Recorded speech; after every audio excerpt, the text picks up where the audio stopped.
We are headed into the Labor Day weekend, the end of the Saratoga season, and the start of the school year. And whether you're excited about the fact that pumpkin spice lattes are now available at local coffee joints or not, the autumn is fast approaching. Coming up on this episode of The Eagle, we'll go over the week's top headlines. A stunning reversal of fortune, and one that Hussein's attorneys did not expect. We'll talk about whether or not you need an ID to buy whipped cream in New York. It was really brought to our attention because actually a coworker who is over the age of 21 was asked for identification at Hannaford buying a canister of whipped cream. And we'll get the latest on a series of concerning wildfires that are blazing along the Shawangunk Ridge. It's important that people know that, people's lives or homes aren't in danger right now. This is The Eagle, a Times Union podcast. A look inside our newsroom. I'm Jessica Marshall.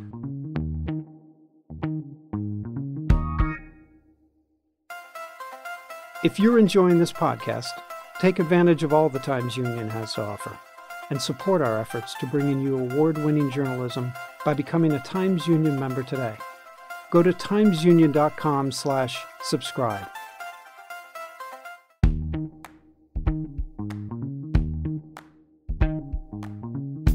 All right, now let's discuss what appeared in the Times Union and on timesunion.com this week. All right, we are back again with Times Union Editor-in-Chief Casey Seiler. Let's go over the top headlines. In the past week, the homepage of our website and the front page of the paper have been, a bit, fair to say, darker than usual. A lot of the stories have been pretty grim. So fair warning to all who are listening. But let's start with the big one. About a year ago, prestige limo operator Nauman Hussain pled guilty to 20 counts of negligent homicide in the deaths of 20 people following arguably one of the most deadly transportation accidents in New York's history. I'm talking, of course, of the limo crash in Schoharie County in 2018 that took the lives of 17 passengers, the driver, and 2 pedestrians due to brake failure. The plea deal for Nauman Hussain included 0 jail time, but this week when he went to court, he was expecting to hear his sentence of 5 years of probation and 1,000 hours of community service. The judge unexpectedly threw out the plea deal, and that's pretty significant, jaw-droppingly so. Tell us more about what happened. Wednesday's proceeding was supposed to be the official sentencing. Hussain has already done a year of provisional probation, as it were. He was going to get 4 more, or he expected to get 4 more. Instead, State Supreme Court Judge Peter Lynch said that he had come to the conclusion that the sentence in this case did not fit the facts of the case, that there was a question of whether or not Hussain had acted with intent to put this stretch limo on the road, that the plea basically would have allowed him to move forward with the understanding that there was no intent, and Lynch saw it there based on the facts of the case. So he presented Nauman Hussain's legal team with a choice. They could take a sentence of between 16 months and 4 years in prison, or they could essentially nullify his year-old guilty plea, which is what they did. What that means is that this case is now proceeding towards trial, which, of course, it had been for a long, long time. Now, this presents Susan Mallory, the Schoharie County District Attorney, with a significant dilemma.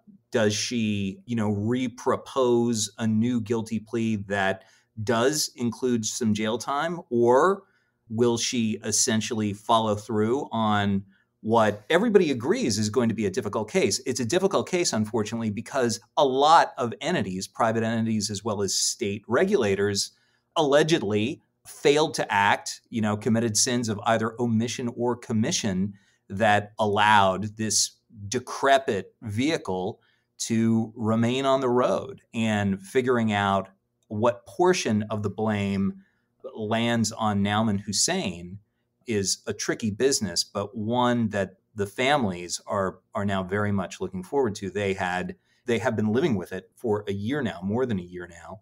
And now there's the prospect of actually seeing the facts laid out in a trial. So we'll just have to see where it goes. But a stunning reversal of fortune, and one that Hussain's attorneys did not expect. Even as recently as a week ago, Lynch gave them apparently no indication that he was going to make this move, essentially tossing over the deal that was struck under the previous judge to oversee this case. Yeah, I think it's fair to say a lot of mouths dropped open when that news broke. None more so than Larry Rulison, who has been covering this case really since just the days after the catastrophe happened, the first week of October, almost 4 years ago now. Yes, and I highly recommend everyone go back and listen to the podcast episode where we talked to Larry about this story several months ago. Moving on to the next story with some tragic implications as well. There was an alleged sword attack on an individual in a facility that serves homeless people in Albany, and the victim of this crime was a bit surprising as well. So can you tell us what happened there? Yeah, we first reported this absolutely ghastly incident where a shelter worker on Sheridan Avenue was attacked by a client at the facility with what was described as a sword. And it did a grievous damage. Surgeons had to work to reattach both of the victim's hands as well as one of his lower legs. And things remain very chancy for the victim as we're talking on Thursday morning. On Tuesday, from court documents, we learned that the victim was a shelter worker named John Romano. And that was a name that was familiar to us because he had been the perpetrator in a shooting at Columbia High School in East Greenbush in 2004. He is now 34 years old. He has been out of prison for 2 years. He has been public in what I think can be fairly described as doing restorative justice. He wrote to our columnist Chris Churchill back in 2018 to offer praise for the school principal who tackled him during that incident in 2004 and likely, as Romano put it, saved his life and likely saved the lives of others.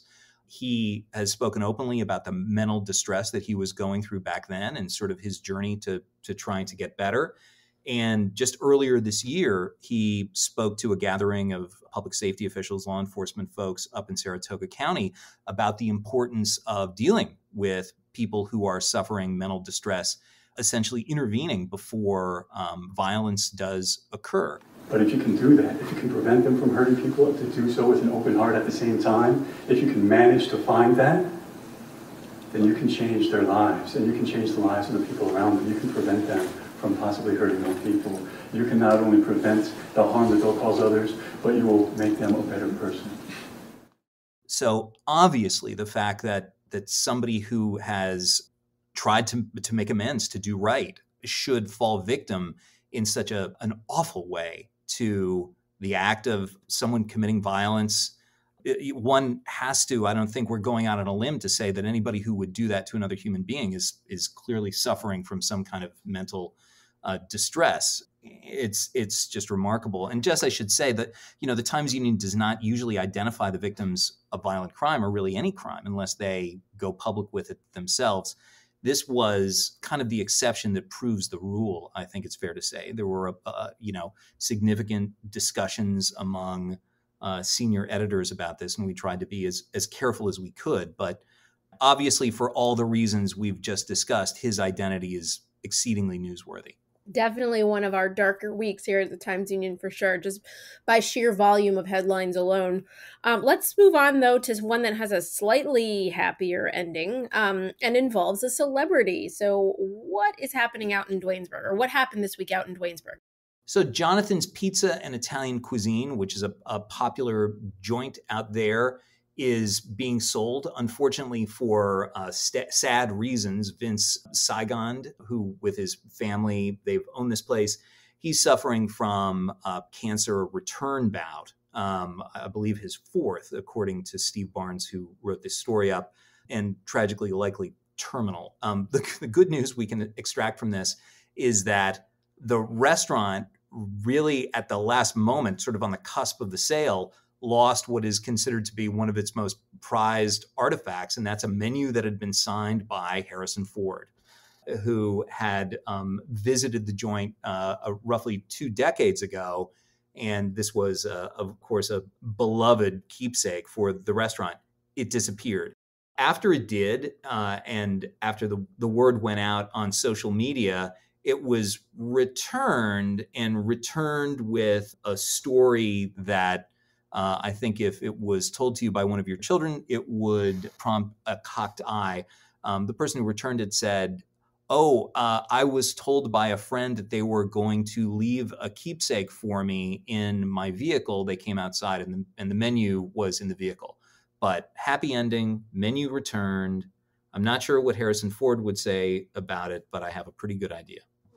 That belongs in a museum. We'll take that end on a slightly positive note. And hopefully next week we won't have such a grim conversation, but we will be following all of those stories. So thank you so much, Casey, and we'll check back in with you next week. Thanks, Jess. As always, you can learn more about all of the stories and issues we discuss on this podcast at timesunion.com. And you can follow Casey Seiler on Twitter at Casey Seiler, all one word. All right, let's move on to a question. Do you need to be 21 to buy a can of whipped cream at a grocery store in New York? The answer is unclear. Capitol Bureau reporter Melissa Manno wrote about a new law that caused a lot of confusion over dessert this week. I caught up with her to learn more.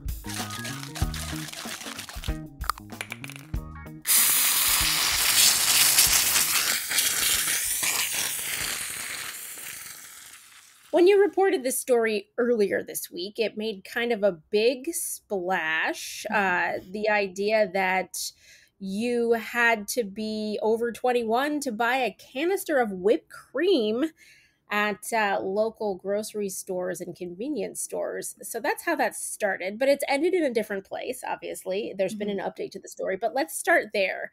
When you first reported this story, what was the essential story there? Yeah, so it was really brought to our attention because actually a coworker who is over the age of 21 was asked for identification at Hannaford buying a canister of whipped cream. So we were aware of that, and then we started seeing the signage at various convenience and grocery stores that were basically informing customers of this new age restriction on whipped cream cans, which just seems so absurd, right? So we knew that we had to obviously do a story about it. And when that story was written and it reached social media streams, the audience was pretty up in arms about it, clearly. I mean, you think of whipped cream as such a benign product, and now all of a sudden it's on the list alongside alcohol and tobacco products. So that was the initial story.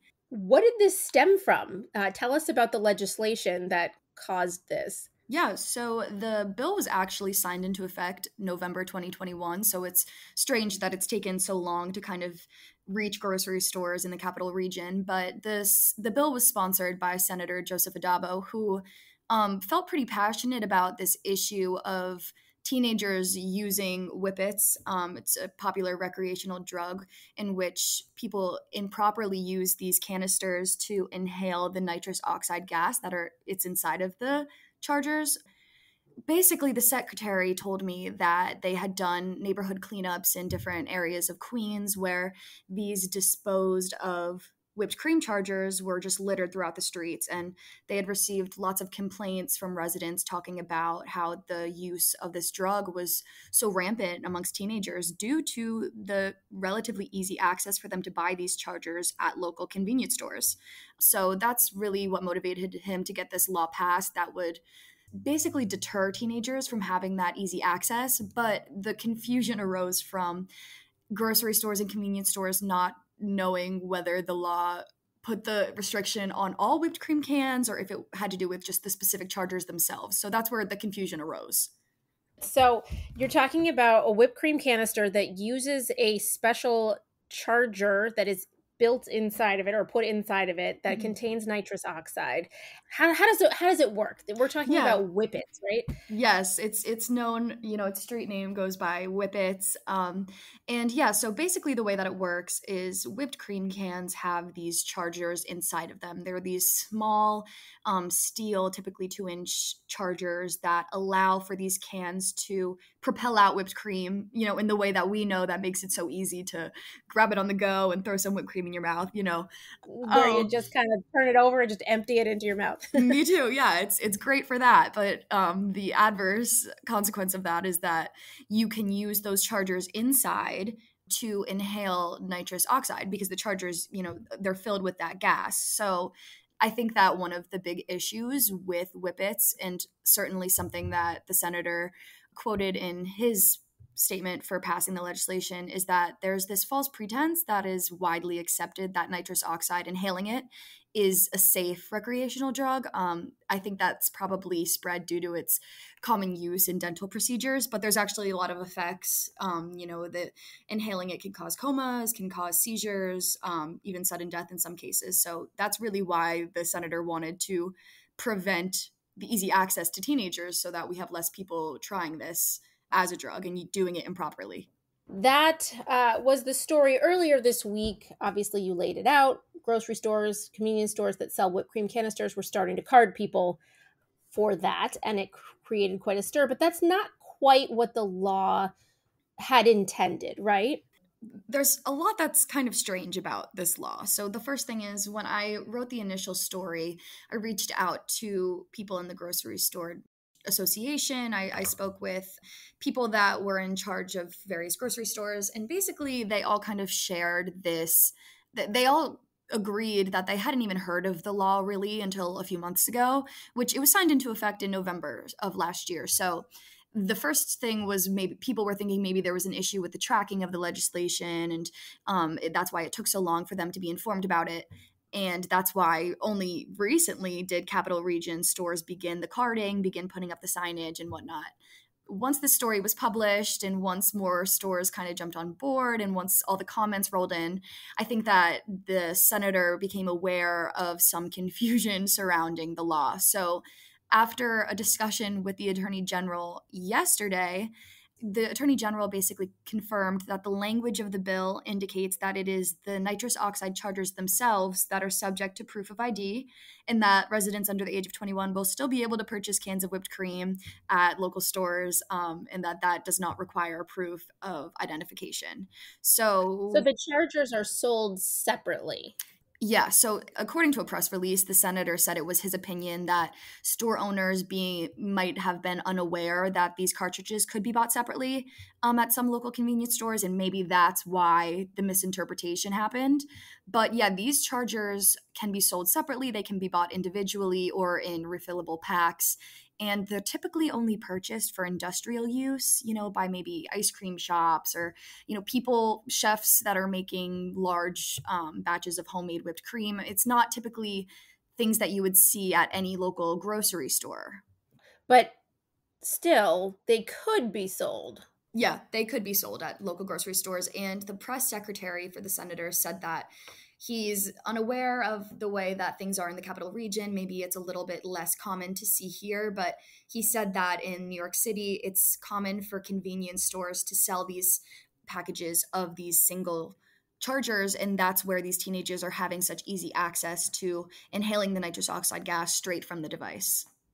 So where are we now? Yeah, so in the initial story, I did speak with a spokesperson for Price Chopper who told me that beginning September 1st, the self-checkout machines would be updated to include that age restriction, which I'm not sure if maybe the way that was communicated wasn't correctly reflecting the legislation, or maybe they did update the systems to flag whipped cream cans, which is not what the law entails. So I think that grocery stores and owners are just as confused as the consumers are. I think that, the clarification was definitely needed, and the senator's office said that they understand the confusion and that they hope that the confusion at least highlights the dangers of inhaling nitrous oxide and how prevalent it is, and really how this will be reflected in grocery stores.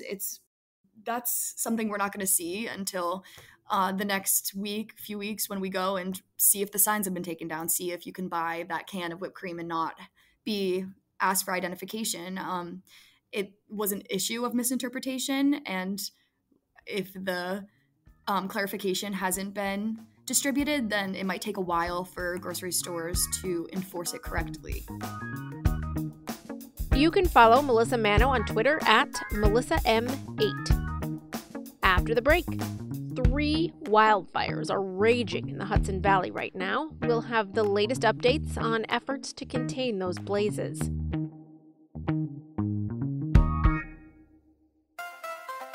If you're enjoying this podcast, take advantage of all the Times Union has to offer and support our efforts to bring you award-winning journalism by becoming a Times Union member today. Go to timesunion.com/subscribe.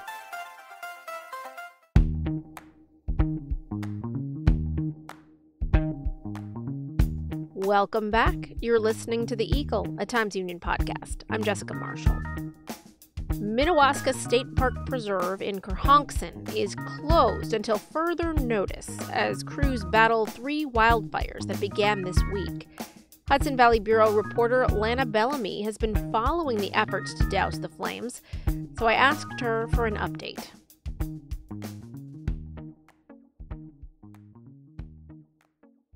What's going on? There's multiple wildfires in the Hudson Valley? Yes. So this is all happening at Minnewaska State Park Preserve. It's a popular hiking destination for people. It's like a 24,000 acre park. There's a series of fires there? Yes. So there's 3 fires right now. We first knew of the Napanock Point fire, and that's the biggest fire that's going on right now. Yesterday, they said it was 270 acres, but when we first started reporting on this on Monday, it was just estimated to be between 15 and 30 acres. Wow, so that's pretty massive. It's pretty big. They've had bigger fires before. In 2016 and in 2008, there were wildfires that were a couple thousand acres each. You know, when I think of wildfires, I think of, the stuff that goes on in California that's like, 5-alarm, like, posing threats to people who live in the area kind of fires. So this isn't quite that, right? Right. It's not quite that right now. And no one's in any immediate danger as it is, but they are establishing for the Napanock Point fire some contingency fire lines in Wawarsing, the town of Wawarsing. What does that mean, contingency fire lines? So that's sort of the line that they install. They used a bulldozer to dig a line. It's not necessarily, I wouldn't call it a trench, but to just kind of clear out vegetation and brush and other things that would burn. And once you dig out this line, then when the fire spreads to it, it kind of stops there because there's nothing else for it to burn in its path. Gotcha. So effectively, like, kind of creating an island. Yeah. Sort of. Yeah. And that's part of containing the fire. So when the fire's contained, it doesn't mean that it's over or done. Like the Wurtsboro fire was still burning yesterday, even though it was totally contained. It's just not spreading. Is that the only method that's typically employed to fight these types of fires? They're also attacking from above too, like state police, aviation team has been dumping water from helicopters too. It's a pretty remote, kind of rugged area that's kind of hard to get to. So they're definitely trying to, I guess, attack from all sides there. Now, what caused this fire? Was it natural or was it caused by humans? Well, they're saying that they think, and this is DC and Ulster County Emergency Services Fire Investigation Unit, said that they found evidence of 3 lightning strikes in the area of where the fire was when they first started responding to it, and that a storm had rolled through the area on Friday morning. They're saying lightning caused it. Okay, so it wasn't humans, burning fires where they shouldn't or something like that. It doesn't appear so, no. What do people need to know? Like, what are the most important things that people, in the Hudson Valley who live there or who are passing through need to know about this stuff? The park is closed because Labor Day, is coming up, and a lot of people may have had some plans to go hiking or do some other activities at that park. So the timing was pretty bad. Yeah, honestly, because, it's such a popular outdoors weekend. So don't go to the park right now. I do think it's important that people know that, people's lives or homes aren't in danger right now. And to just be really careful about the potential to cause fires right now because it's really dry in our area. Basil Sagos, the DEC commissioner, he said in a statement that, it's so dry that fires can just bust open at any point. So he's also suggesting, campers, if you don't need to build a fire, don't build one right now. Mm-hmm. And if you do, just be extra careful because that's been, besides, lightning, the other fires that forest rangers have responded to this year have been from unattended campfires. Governor Kathy Hochul also deployed support down there. It got her attention, right? Yes. So they sent members of the New York Army and National Guard to go down there. There's a lot of resources that are being sent down to Ulster County to help control these fires. Let's talk about the other two fires. While there were probably, nearly 100 emergency personnel, which included firefighters, volunteers, forest rangers, a lot of state staff, and county emergency staff. They were all fighting this Napanock fire, and then another fire breaks out I think it was 2 miles east of it, and that's what they're calling the Stony Kill Fire. So what's up with that one? So that one is the smallest of the three. It started by the time that they started responding to it, it was less than an acre. And then it grew to about 1.5 acres. And yesterday they said it was about 95% contained.